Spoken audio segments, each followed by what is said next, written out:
Out of 50, our next question is 33rd question. So average value. So average value also we are calculating for half cycle only. For full wave, average value is 0.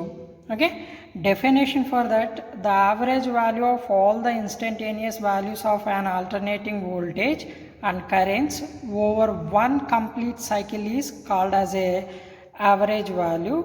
Only positive half cycle is considered to determine the average value of alternating quantities of sinusoidal waves.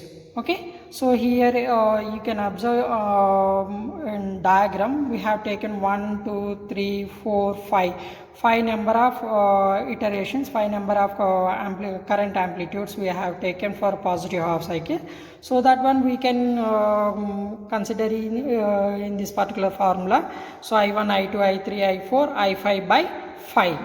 So how many number of iterations or how many number of amplitudes we are taking for positive half cycle, that number and as well as that current value or amplitude values we are taking numerator. So denominator only how many number of iterations we are taking, that number only we are taking at denominator.